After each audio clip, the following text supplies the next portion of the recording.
মাথা আঁচড়ানোর পর যে চুল উঠে তা কি করব? চেইনওয়ালা ঘড়ি পরে নামাজ পড়া কি নাজায়েজ? জানালে উপকৃত হব। স্বামীর হুকুম ছাড়া বাবার বাড়ি যাওয়া যাবে কিনা? বাথরুমে কাপড় কাচার সময় বিসমিল্লাহ বলা যাবে কিনা? ট্যাপে অজু করলে নিচে বালতি থাকে, ফলে অজুর পানি বালতিতে পড়ে, সে পানি কি টয়লেটের কমোডে ঢালা যাবে? গোসলখানা ও টয়লেট একসাথে থাকলে অজু করলে হবে কিনা? আমি আমার মৃত পিতার নামে যাই সদকা করি তার সওয়াব কি আমিও পাবো? মহিলাদের নামাজরত অবস্থায় যদি আজান হয় তাহলে কি নামাজ পড়া চালু রাখা যাবে? আমার মেয়ের পেটে থাকা অবস্থায় মুখে একটি দাঁত উঠেছে, এটি কোনো ভালো লক্ষণ নাকি খারাপ লক্ষণ? মহর পরিশোধের আগে স্ত্রী যদি মারা যায় তখন স্বামী কিভাবে মহর পরিশোধ করবে? চলুন তাহলে আমরা প্রশ্নোত্তর আলোকিত ভুবনে প্রবেশ করি। কাজী ফাতেমা আপনি লিখেছেন, মহিলাদের নামাজরত অবস্থায় যদি আজান হয় তাহলে কি নামাজ পড়া চালু রাখা যাবে? যাবে, কোনো অসুবিধা নেই। আজান হওয়া হলে নামাজ বন্ধ করে ফেলতে হবে, কোনো কথা নেই। আপনি নামাজ পড়ছেন, ইতিমধ্যে আজান শুরু হয়ে গেছে, আজান মুয়াজ্জিন সাহেব দিতে থাকুক, এদিকে আপনার নামাজ আপনি কন্টিনিউ করতে থাকেন, কোনো সমস্যা নেই। এরপর জেসমিন আক্তার আপনি লিখেছেন, গোসলখানা ও টয়লেট একসাথে থাকলে অজু করলে হবে কিনা? বাসা যদি গোসলখানা এবং টয়লেট একসাথে থাকে সেক্ষেত্রে ভেতরে অজু করলে অজু হয়ে যাবে, কিন্তু উত্তম হলো কমোড এবং টিপের মাঝে কোনো পার্টিশন না থাকলে, আড়াল না থাকলে সেক্ষেত্রে বাইরে অজু করবেন, এটা হলো উত্তম। কিন্তু যদি ভিতরে অজু করেন তাতে অজু হয়ে যাবে, কোনো অসুবিধা নেই ইনশাআল্লাহ। সৈয়দ আবু হায়দার আপনি লিখেছেন, চেইনওয়ালা ঘড়ি পরে নামাজ পড়া কি নাজায়েজ? জানালে উপকৃত হব।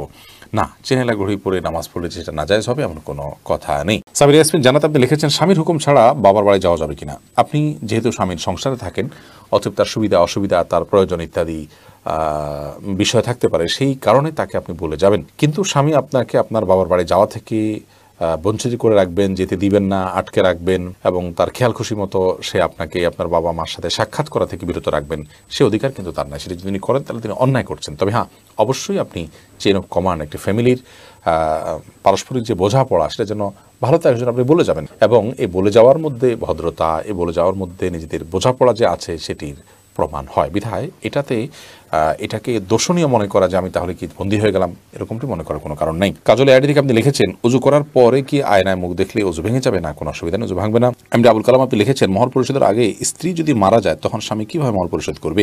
তার পক্ষ থেকে দান সদকা করে দিবেন, কিন্তু উচিত হলো জীবদ্দশাতেই মহর পরিশোধ করা। এরপর আমির হামজা আপনি ইউটিউব চ্যানেলে আমাদের প্রশ্ন করেছেন, আমার মেয়ের পেটে থাকা অবস্থায় মুখে একটি দাঁত উঠেছে, এটি কোনো ভালো লক্ষণ নাকি খারাপ লক্ষণ? সন্তান গর্ভে থাকা অবস্থায় যদি মুখে দাঁত উঠে সেটা কোনো খারাপ বা ভালো লক্ষণ নয়। এটার ডাক্তারি কোনো ব্যাখ্যা আছে কিনা সে ব্যাখ্যা আপনি জানার চেষ্টা করবেন। এর বাইরে এটাকে অন্তত কুলক্ষণ মনে করার কোনো সুযোগ নেই, কারণ ইসলাম আসলে কোনো কুলক্ষণে বিশ্বাস করে না। আফরোজা ইসলাম রানী আপনি লিখেছেন, নতুন ঘরে বসবাস করার আগে মিলাদ পড়ানো জায়েজ কিনা?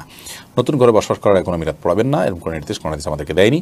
আপনি নতুন ঘরে ওঠার সময় বিসমিল্লাহ বলে আল্লাহর নাম নিয়ে উঠে যাবেন, এর জন্য আলাদা কোনো আনুষ্ঠানিকতা আপনাকে করতে হবে, কোনো বাধ্যবাধকতা নয়। হ্যাঁ, আশপাশের লোকজন বা এলাকার মানুষ কিংবা আত্মীয় স্বজনকে ডেকে আপনি দাওয়াত খাওয়াতে চান আপনার খুশি একটা উপলক্ষে, সেটা সম্পূর্ণ আপনার ব্যাপার, শরীয়তের কোনো বিশেষ নির্দেশ নাই। আর এর জন্য মিলাদের আয়োজন করতে হবে কোনো নির্দেশ ইসলাম আমাদেরকে করেনি। আইরিন সুলতানা মাহি আপনি লিখেছেন, ট্যাপে অজু করলে নিচে বালতি থাকে, ফলে অজুর পানি বালতিতে পড়ে, সে পানি কি টয়লেটের কমোডে ঢালা যাবে? ঢালা যাবে, কোনো অসুবিধা নেই, বরং ঢালাটাই উত্তম। বিশেষ করে কমোড পরিষ্কারের জন্য, টয়লেট পরিষ্কারের জন্য, বা কোনো গাছ ইত্যাদি থাকলে সেগুলোর গোড়ায় পানি দেওয়ার জন্য, যে কোনো কাজে আমরা এই পানিটা ব্যবহার করাই উচিত। কারণ অজুর যে পানিটা, এই ব্যবহৃত পানিটা, এটা অন্য কাজে লাগানোটা কোরআন হাদিসের দৃষ্টিকোণ থেকে কোনো নিষিদ্ধ কিছু নয়, এটা নাপাক নয়।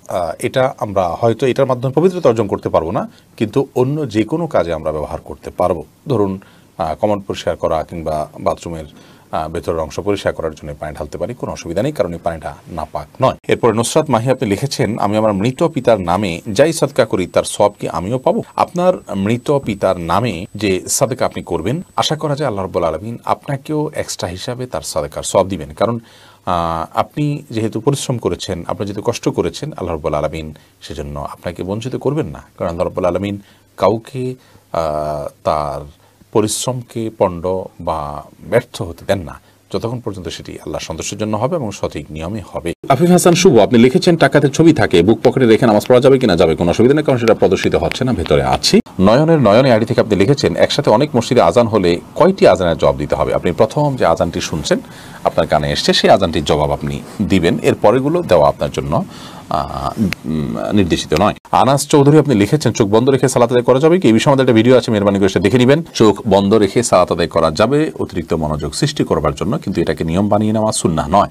নবী করিম সাল্লাল্লাহু আলাইহি ওয়াসাল্লাম স্বাভাবিকভাবে সালাত আদায় করতেন চোখ খোলা রেখে। একটি জয়ীফ হাদিস দ্বারা জানা যায় ইহুদিরা চোখ বন্ধ করে সালাত আদায় করে, তো সাধারণ অবস্থাতে চোখ খুলে সালাত আদায় করা উচিত, কিন্তু কখনো কখনো বা আপনার মনোযোগ সৃষ্টি করার উদ্দেশ্যে চোখ বন্ধ করে সালাত আদায় করলে সেটিতে অসুবিধা নেই। ফাতেমা পলি আপনি লিখেছেন, আমার বাচ্চা ছোট, তাই আমি শুধু ফরজ নামাজ পড়ি, এতে কি নামাজ কবুল হবে? অন্য কারো সহায়তা নিয়ে আপনি সুন্নাত নামাজ পড়া উচিত। মাঝে মধ্যে যদি এরকম হয় যে অন্য কেউ না থাকে এবং আপনি অনন্য উপায় হন, ফরজ সালাত ছাড়া কোনো কিছু পড়ার সুযোগ নাই, বাচ্চা অনেক বেশি দুষ্টমি করে বা কান্নাকাটি করে বা অসহনীয় পর্যায়ে চলে যায়, তাহলে সেক্ষেত্রে করতে পারেন, কিন্তু নিয়মিত এটি করার কোনো সুযোগ নেই। যেহেতু বাচ্চা যখন ঘুমে থাকে তখন আপনি করতে পারেন, বাচ্চাকে ঘুম পাড়িয়ে নিতে পারেন সালাতের সময়, অন্যের সহায়তা নিতে পারেন, অথবা হালকা পাতলা কান্নাকাটি থাকলে সেটাকে সহ্য করতে পারেন।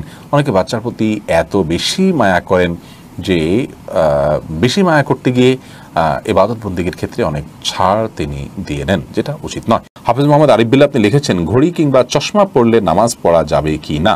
ঘড়ি বা চশমা পরা অবস্থা নামাজ পড়া যাবে, কোনো অসুবিধা নেই। শাহিদুল ইসলাম লিখেছেন, টয়লেটে কোরআন আয়াত মনে আসলে কি করণীয়? টয়লেটে কোরআন আয়াত যদি মনে আসে তাহলে সেক্ষেত্রে কোনো অসুবিধা নেই, বিশেষ কোনো করণীয় নেই। মনে আসবে ওটা ভাববেন, ভাবনাতে কোনো অসুবিধা নেই টয়লেটে। তানজিনা বেগম আপনি লিখেছেন, সংসারের শান্তির জন্য কি করতে পারি? সংসারের শান্তির জন্য প্রথমত আল্লাহর বাধ্যতার মধ্য দিয়ে জীবনকে কাটানো উচিত, হারাম কাজ থেকে নিজেকে বাঁচিয়ে রাখা উচিত, এটা শান্তি আসার জন্য প্রধানতম কাজ। দ্বিতীয়ত হলো, কারণ হারামে আরাম আসে না, এই জন্য হারাম থেকে বেঁচে থাকতে হবে।